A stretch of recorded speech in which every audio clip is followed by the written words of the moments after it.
పరమ గురువులతో జీవనం. Living with the Himalaya masters. Swami Rama. సన్యాసాశ్రమంలో నా మొదటి రోజులు. నాకు సన్యాసాశ్రమ దీక్ష ఇచ్చిన మొదటి రోజున మా గురువుగారిలా అన్నారు, స్వామిగా ఉండాలనుకుంటే నువ్వు భిక్షాటన చేయాలి అని. తెలుసునా? హా అని నేనన్నాను. నువ్వు ఇతరులు అవసరం లేకుండా ఉండగలవని నీ అహం చెబుతుంది. ఈ అహాన్ని నువ్వు పవిత్రం చేసుకోవాలి. అది అనుకోవ లేకుండా చేయలేవు. నిన్ను పేదవారి ఇళ్లకు భిక్షకు పంపిస్తాను. అప్పుడు నువ్వెవరవో నువ్వు తెలుసుకుంటావు అని ఆయన అన్నారు. సరే అని నేను అన్నాను. అప్పుడు జరిగిన విషయం నేను జీవితంలో మరవలేను. నేను మంచి దేహదారుఢ్యముతో ఉండి పట్టు వస్త్రాలు ధరించి ఉన్నాను. భిక్షకు వచ్చిన వాడు పట్టు వస్త్రాలు ధరించి ఉండటం మీరు నమ్మగలరా? ఏమాత్రం వ్యాకులత లేకుండా నేను నడిచేవాడిని. యోగ శాస్త్ర ప్రకారము మనిషి నిటారుగా ఉండి తిన్నగా నడవాలి. కానీ అలాంటప్పుడు ప్రజలు వీడి అతిశయము అనుకోవడానికి అవకాశం ఉంది. నేను ప్రాతకాలమే భిక్షాటన చేయలిదేరాను. ఆవుకు పాలు పితుకుతూ ఒక ఆమె నాకు తటస్థమయ్యేరు. కాళ్ళ మధ్యన కుండను పెట్టుకుని పాడుకుంటూ ఆమె పాలు పితుకుతున్నది. భిక్షకు స్వాములు వచ్చినట్టు తెలిపే నారాయణ హరి అను పదాన్ని నేను పలికాను. ఆమె ఎంతో ఉలిక్కి పడికింది. ఒక్క గెంతేసింది. కుండ పడి పగిలిపోయింది. అయ్యో దేవుడా అని నేను అనుకున్నాను. ఆవిడికి విపరీతమైన ఆగ్రహం వచ్చింది. ఇంత దేహదార్ఢ్యము ఆరోగ్యము ఉన్న వ్యక్తి భిక్షాటమెత్తటమా? నువ్వు దేశానికి బరువు, నీకు నువ్వే బరువు. భిక్షమెత్తమని నీకెవ్వరు బోధించారు? ధరించడానికి పట్టు వస్త్రాలున్నా ఇంకా భిక్షమెత్తుకుంటున్నావా అని అరవడం మొదలుపెట్టింది. నాకు ఎంతో చిన్నతనం వేసింది. దయచేసి నాకు శాపనార్థాలు పెట్టకు అని ఆవిడకు ప్రాధేయపడ్డాను. ఇది ఎంతో పురాతనమైన కుండ. ఇది మా అత్తగారు నాకు ఇచ్చారు. చీడ పురుగువి నా ఎదురు గుండ తొలగిపో అని ఆ కుండతోనున్న అనుబంధంతో అలా తిట్టుకుంటూ పోయింది. నేను నా గురువుగారి వద్దకు తిరిగి వెళ్ళిపోయాను. ఆయన ఎప్పుడు భోజనం చేశావా అని అడగటం అలవాటు. అలాగే ఆ రోజు అడుగుతారని ఆశించాను. కానీ ఆయన అడగలేదు. ఆ రోజంతా నేను నిశ్శబ్దంగా ఉండిపోయాను. ఆయన కూడా అంతే చేశారు. ప్రకృతి సిద్ధంగా ఆయన ఎల్లప్పుడూ నిశ్శబ్దంగా ఉండేవారు. ఈరోజు నన్ను భోజనం చేశావా అని మీరు అడగలేదు అని అసంతృప్తి ప్రకటించాను. ఇప్పుడు నువ్వు ఒక స్వామివి, అంచేత నేను అడగలేదు అని ఆయన అన్నారు. అంటే మీ ఉద్దేశం ఏమిటి అని నేను అడిగాను. స్వామి అంటే తనకు తానే అధికారి, తానే అన్ని కోరికలకు అధిపతి అని ఆయన జవాబిచ్చారు. అంటే ఈ స్వామి వ్యాసంగంతో మీరు నా బాధ్యత వహించారన్నమాట అని నేను అన్నాను. ఇప్పుడు నువ్వు ఒక స్వామివి, నేనొక స్వామిని. మన ఇద్దరి మధ్య తేడా ఏమిటి? నువ్వు స్వామివి అవదలుచుకున్నావు. ఇప్పుడు నీ బాధ్యత నువ్వు వహించు. నీకు ఆసరాగా నన్ను ఎందుకు వాడుకోవాలి అని ఆయన అన్నారు.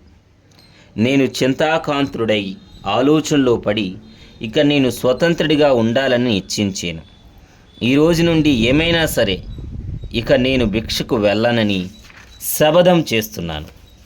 భగవంతుడు నేను జీవించాలనుకుంటే నేను జీవిస్తా, ధ్యానం చేసుకుంటూ, అంతేకాని ఇంకెప్పుడు భిక్షకు వెళ్ళను అని నేను అన్నాను. నువ్వు నీ శపథం నెరవేర్చుకోవాలనుకుంటే అది నీ ఇష్టం. నేను చెప్పడానికి ఏమీ లేదు. నువ్వొక స్వామివి అని ఆయన అన్నారు. ఈ శపథంతో నేను పోయి గంగానది ఒడ్డున కూర్చున్నాను. ప్రజలు నన్ను చూడడానికి అక్కడికి వచ్చారు. ప్రతివారు రెండోవారు నా అవసరాలు చూసుకుంటున్నారని అనుకున్నారు. చాలామంది పూలు తెచ్చి ప్రణమిల్లేవారు. కానీ ఏ ఒక్కరూ కూడా ఫలాన్ని కానీ ఇంకేమైనా కానీ తినడానికి తేలేదు. 13 రోజులు మీరేమైనా భోజించారా అని వాకపు చేయలేదు. చాలా నీరసించిపోయి 2 అడుగులైనా వేయలేకపోయాను. ఎందుకు స్వామిని నవ్వాలన్న పిచ్చి ఆలోచన తెచ్చుకున్నాను అని నేను వాపోయాను. 13 రోజుల తరువాత నేను రోధించటం మొదలుపెట్టాను. నేను జగన్మాతను ప్రార్థించాను. తల్లి, నేను ఈ పదాన్ని త్రికరణ శుద్ధిగా ఆచరించడానికి ప్రమాణం చేశాను, కానీ ఆఖరుకు తినడానికి రొట్టె ముక్క కూడా లేదు అని వాపోయాను. అకస్మాత్తుగా నీటిలో నుండి ఒక రాయి, ఒక చేయి పైకి రావడం నేను చూశాను. ఆహారంతో నిండిన ఒక పాత్ర పట్టుకుని ఒక చేయి మాత్రమే అది నా వైపు రావటం మొదలైంది. ఇదిగో, ఇది నీకు అన్న గొంతుక వినిపించింది. నేను ఆ పాత్రను అందుకుని భుజించాను. ఆశ్చర్యం, నేనెంత తిన్నా అది ఖాళీ అవ్వటం లేదు. ఆ పాత్రను నా వద్ద 3 సంవత్సరాలు ఉంచుకున్నాను. ఆ పాత్ర నుండి ఎంతోమందికి ఆహారం వండించాను, పంచేవాడిని, కానీ అది ఎప్పటికీ తరగలేదు. దానిలో స్వీట్లు వేస్తే అది ఎప్పటికీ నిండదే. నన్ను చూడడానికి వచ్చే వేలాది మంది ప్రజలు దీన్ని తిలకించారు. వారి దానిలో పాలు పోసేవారు. అది ఎప్పటికీ నిండి పొరలా లేదు. నేను ఆ పాత్రకి దాసుడని అయిపోయాను. ప్రజలు నా నుండి ఏమీ నేర్చుకోలేదు. ఆ వింత పాత్రను తిలకించడానికే వచ్చేవారు. దానిని గంగలో పారవేయి అని గురువుగారు సలహా ఇచ్చారు. నేను ఆ సలహాను పాటించాను. మనము పదాన్ని అనుసరిస్తున్నప్పుడు భగవంతుడు మనకెన్నో ప్రలోభాలు చూపిస్తాడు. నువ్వు ఆ ప్రలోభాలను తిరస్కరించినప్పుడే నువ్వు గమ్యాన్ని చేరుతావు. చిన్న పిల్ల ఏడ్చినప్పుడు తల్లి ఏం చేస్తుంది? మొదటిగా ఆమె పెప్పరమెంటు ఇస్తుంది. ఆ పిల్ల ఇంకా ఏడవడం ఆపకపోతే ఆమె ఇంకెన్నో బొమ్మలు, ఇతర ప్రలోభాలు చూపిస్తుంది. అప్పటికీ ఆమె ఏడుపు ఆపకపోతే పిల్లని ఎత్తుకుని హృదయాన్ని అద్దుకుంటుంది. ముందుగా ఇతర ఆకర్షణలు చూపాకే ఆమె పిల్లలను చేరదీస్తుంది. ఆత్మ సముపార్జన పదంలో కూడా ఇదే జరుగుతుంది. సన్యాసికి భిక్షకు వెళ్ళటం ఒక విధి, కానీ అది ఇతరులకు చిన్నతనం. దైవకృప మీద పూర్తిగా ఆధారపడ్డ వాళ్లకు తినడానికి తిండి, విశ్రమించడానికి గూడు తప్పక లభిస్తాయనేది నేను గ్రహించాను. తిండి, గూడు కోసం విచారించటం పూర్తి నమ్మకం కాదు. దేవుడు నా సమస్తము, ఆయన మీదగాక ఇంకేదైనా పైన ఆధారపడినా అది నా జీవితంలో వినాశనానికి దారితీస్తుంది అన్నది నా ఆఖరి శ్వాస ఉన్నంత వరకు నేను నమ్ముతాను.